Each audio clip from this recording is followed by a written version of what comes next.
Okay. All right. I'm Brian Yang. This is my good friend Ali.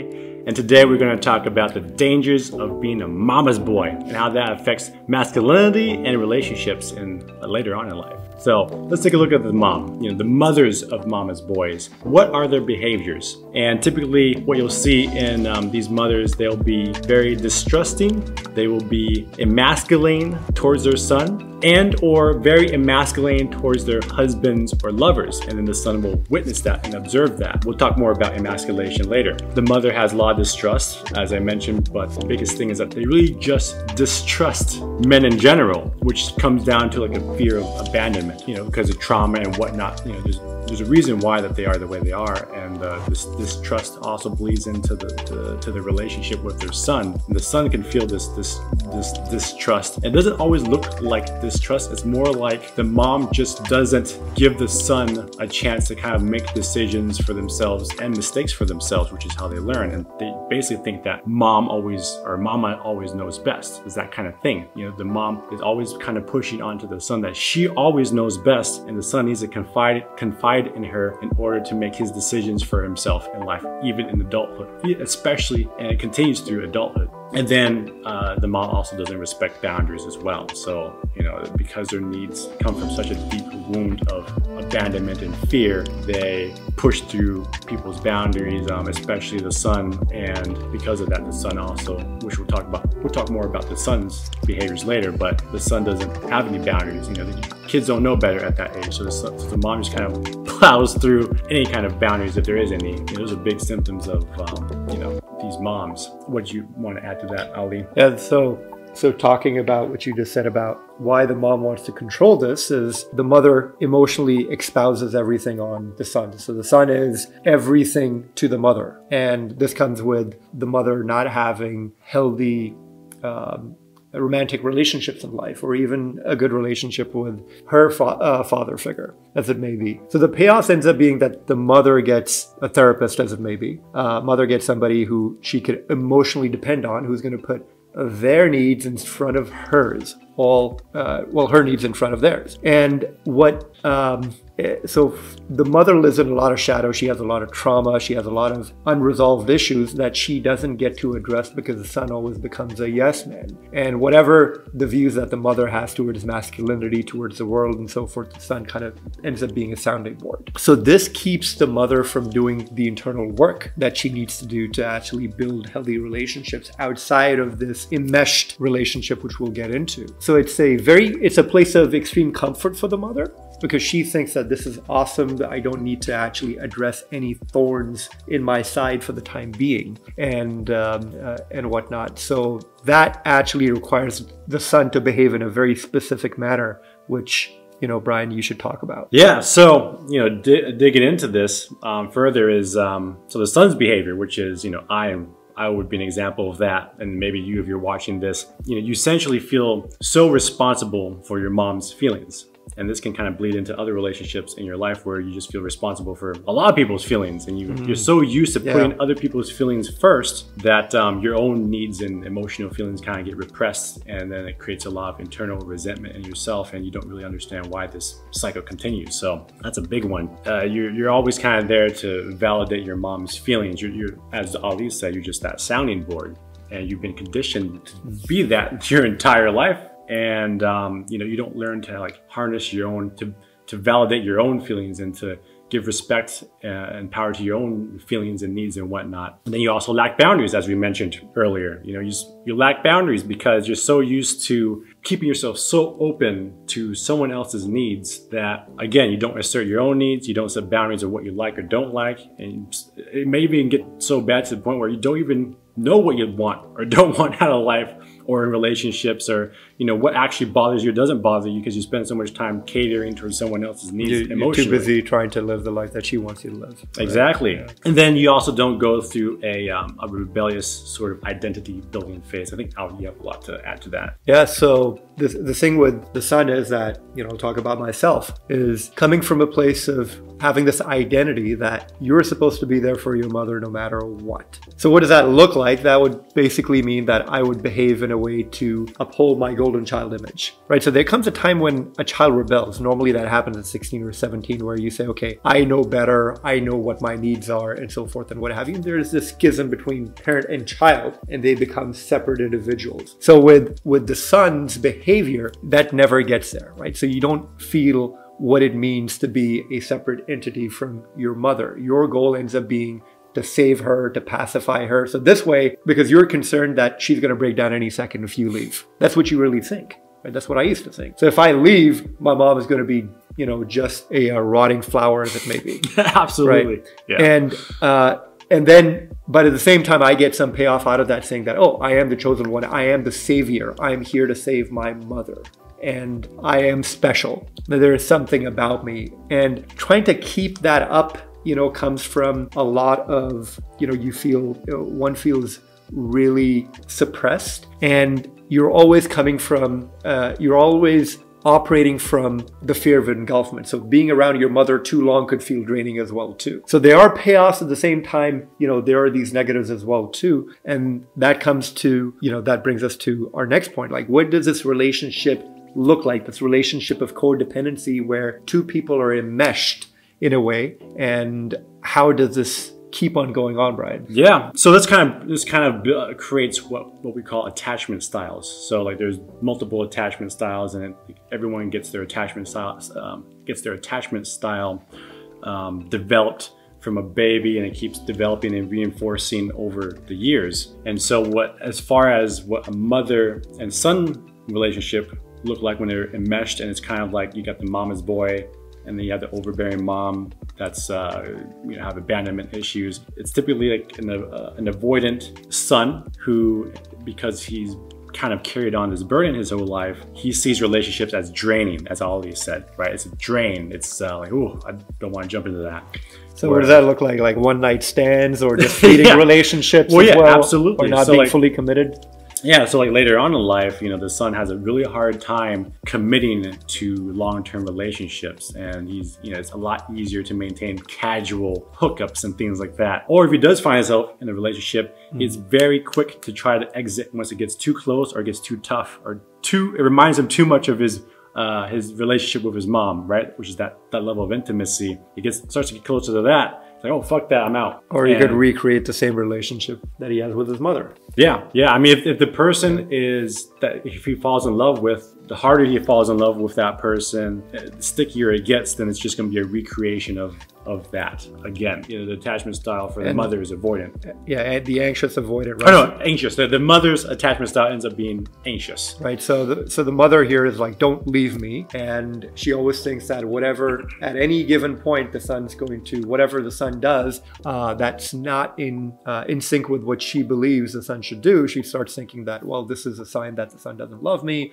or he's going to abandon me and so forth. And if the son abandons the mother, her life is destroyed. So this codependency happens where the son is trying to fix his mother, so this way he can actually make a break. And the mother is basically espousing all this emotional baggage on the son, because that's the only way that she knows that he will stay connected. So the moment, so if that ends up, so if the mother becomes non-toxic and says, oh, all my problems are solved, I don't need to be counseled, or I don't need to be saved, well, that codependent relationship can't exist. But this is really what basically keeps both people in this vortex, as it may be. And the interesting thing to note about this is that sometimes both son and mom may think of one another as very, very good human beings, in their relationship to be a very close and very good relationship. Yeah. So if you tell a son and a mother that your relationship is one of codependency, they'll basically call blasphemy almost. Absolutely. Yeah, I mean, I've seen that myself, where, you know, there's this kind of illusion that a lot of society is kind of blind to this. You know, they'll see like a mother-son relationship as like a sacred, beautiful thing when they see them too close even, and they don't even know it's too close. It's just, oh, that's a really good son. And part of it's cultural too. Yeah. There's some cultural pressure, especially, you know, outside the Western world, where it's like, you know, something to be respected and like that's how it should be. An enmeshed mom-son relationship where the son is a good son, an obedient son, doing the right thing, whatever. But just because it's cultural doesn't mean it's healthy. And so, which is, you can see that there's so much, especially like in you know, Eastern cultures, there's so many repressed men that are being raised in these you know, kind of enmeshed relationships. And the point to make here is not to say that not care about parents. Yeah. It's about not to be in a codependent relationship. Like you could either care about a partner and be two separate individuals, or actually like just be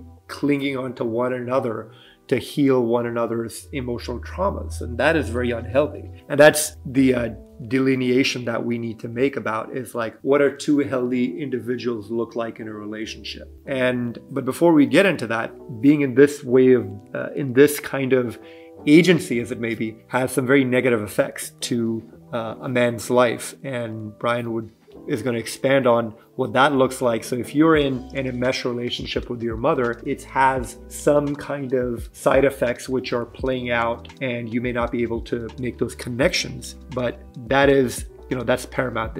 There's no way that, you know, you have a mesh relationship with your mother that's not showing up in your life. So what does that look like? What does an adult life look like for a son? And what kind of world does he create outside his relationship with his mother if that relationship's not healed? Yeah, so I mean, this typically will bleed into adult life. And what it does look like is that, and we have mentioned some of these things before, is like, you know, the things that have been building as you're growing up through childhood, adolescent, and whatnot. And you spoke about relationships in general. What does it mean for a man's purpose? A man's purpose. Well, then, you know, the man's purpose then becomes to put people's needs before them, and you know, when they fall in love in a relationship, that becomes the purpose. Or the purpose becomes his mother. Yeah, and then purpose becomes the mother, right? And then it's also then conflict when you have competing love interests, where it becomes your girlfriend or potential future wife, and then your mother. And like, I mean, you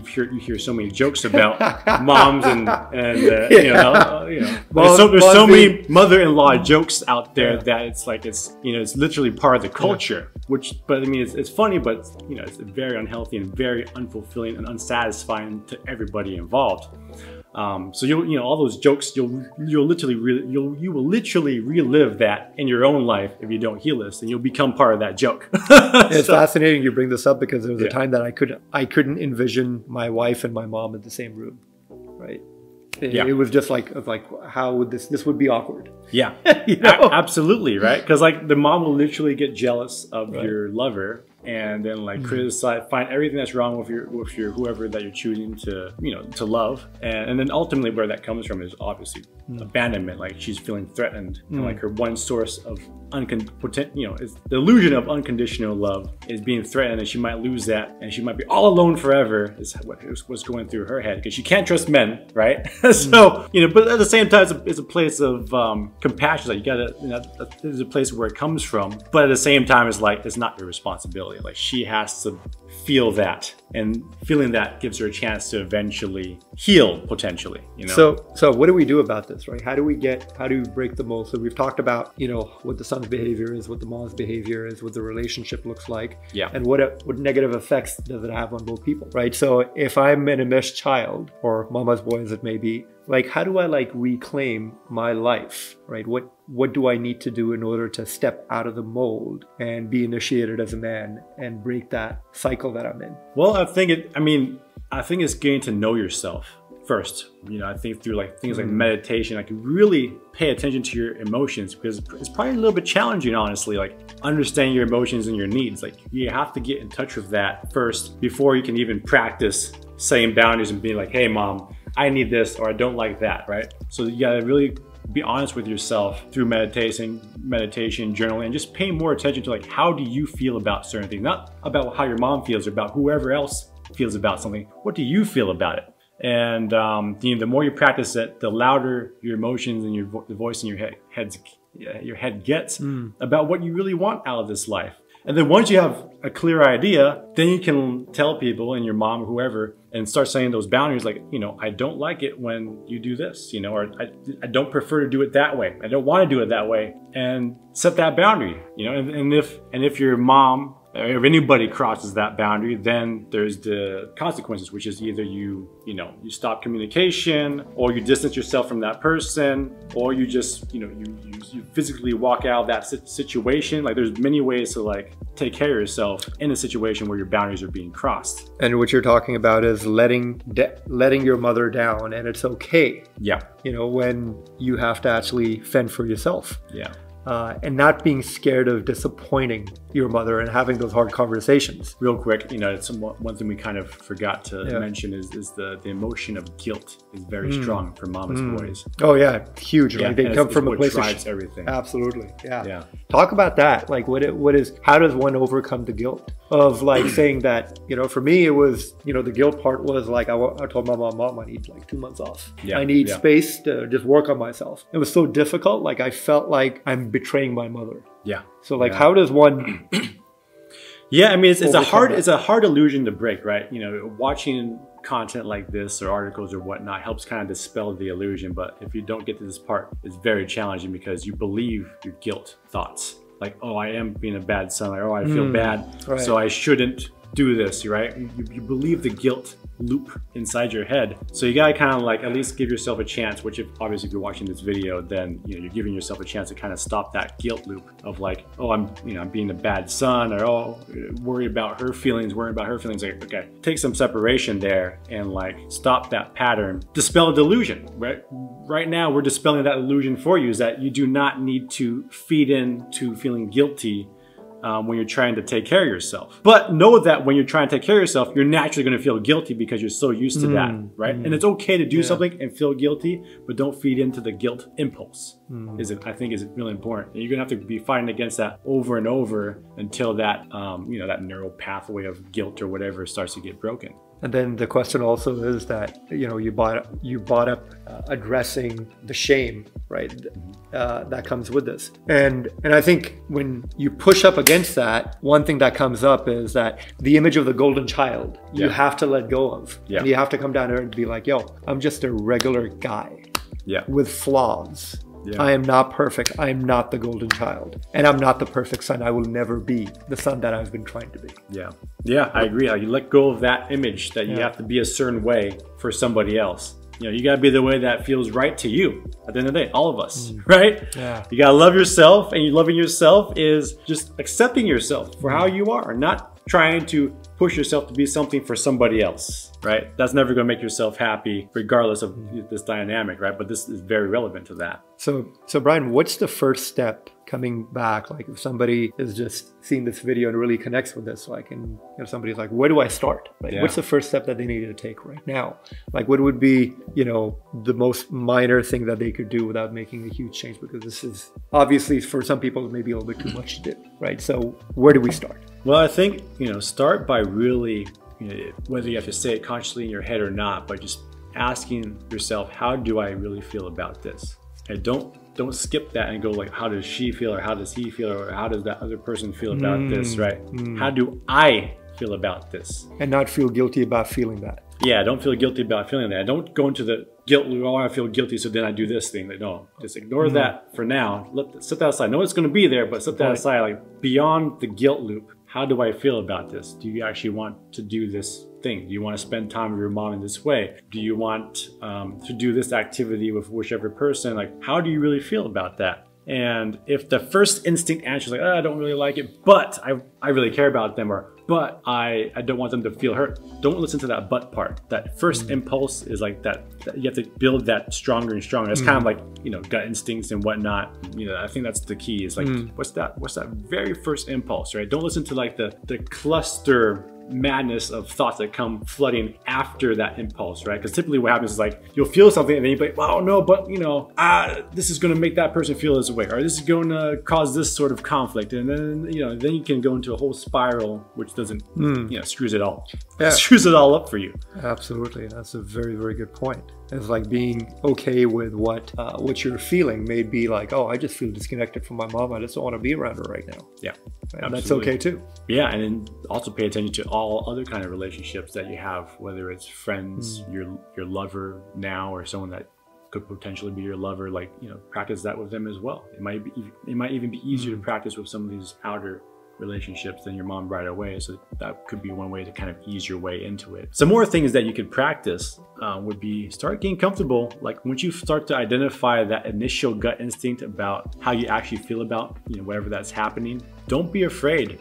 Well, you might be afraid, but act in spite of your fear, and say no. And there's many ways to say no. Like, oh, I'm not interested in that, or that doesn't vibe with me. I'm not going to do that. You know, or maybe right now I don't feel called to do that, or I don't feel called to spend, or you know, I don't want to spend time with you this week. Maybe next week, or maybe next month. You know, it doesn't really. You call the shots. You know. Yeah. Don't bend that just to make them feel good, but just like, okay, what feels right to you? Maybe you just want to spend time with her once a month, or every, you know, or even a couple times a year. Even, you know, figure out that for yourself. Don't be afraid of conflict, because what happens is that once you start to say no and like tell people, you know, your mom or just anyone that you're not in the mood to do X, Y, Z or whatever, or even if you decide to like put a different suggestion in place of what they suggested, like, oh, you know, I don't really like that, but let's do it this way instead. This is what I want to do right now. You're gonna get conflict, especially from people that have known you for a while and are not used to you actually putting boundaries, or just putting your needs first, or just like stating your opinion about what you want or don't want. They're going to be like, oh no, you know, they're going to try to like guilt you or kind of steamroll you. Remember, this kind of goes back to what we discussed earlier, which is as someone that's a mama's boy that lacks boundaries and has been emasculated your entire life, you're going to also attract people that sort of match with that. You know, you're going to attract people that naturally test boundaries and will try to push their needs onto you because that's what they match with. You know, it's like a negative and positive charge. That's just how it works. So most likely a lot of these people in your life, not necessarily all of them, but you probably have some people that will push your boundaries, and you have to learn to like embrace that conflict that's going to come up. You know, it may happen over and over. So either one or two things will happen as you go through this growth process. Either they will, over time, as you assert your boundaries and your needs more and more, they'll either learn to accept it, or they will just fall out of your life, right? And that can be also scary too, because you're going to start to feel a little more alone in some areas. Well, some of these people being okay with letting people go and being yourself. Yeah. But you got to, like, right now it probably sounds damn scary to do that.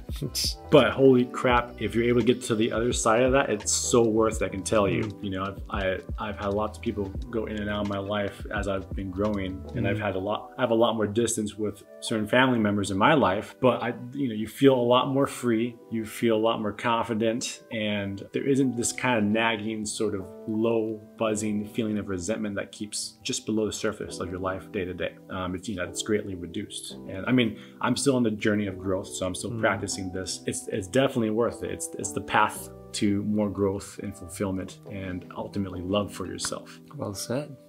So some of the things that you can also do are things like therapists and men's groups, and you know, there are also books about this subject. Well, one thing that was really powerful for me was a book called Silently Seduced. I think you also read that book as well. Yeah, it's a great book. Yeah. But yeah, I mean, what are your thoughts as well? Yeah, there's another book by Dr. Patricia Love. I think it's called Emotional Incest. Yeah. And if you kind of Google the term, there's some very top-notch articles by Psychology Today talking about this as well too. Yeah. So like you mentioned, relationship therapy, men's group, Mankind Project's a good place to start as well. David Data's books, Ways of Superior Man, touches on this a little bit, but if you really want to learn more about the specific issue, then the book that Ryan recommended, and Dr. Patricia Love's book, is, you know, where she used to start, I think. Yeah, absolutely. So lots of resources out there. These are some of the ones that have worked and helped us. And if you're interested, then we'll put all this in the description below.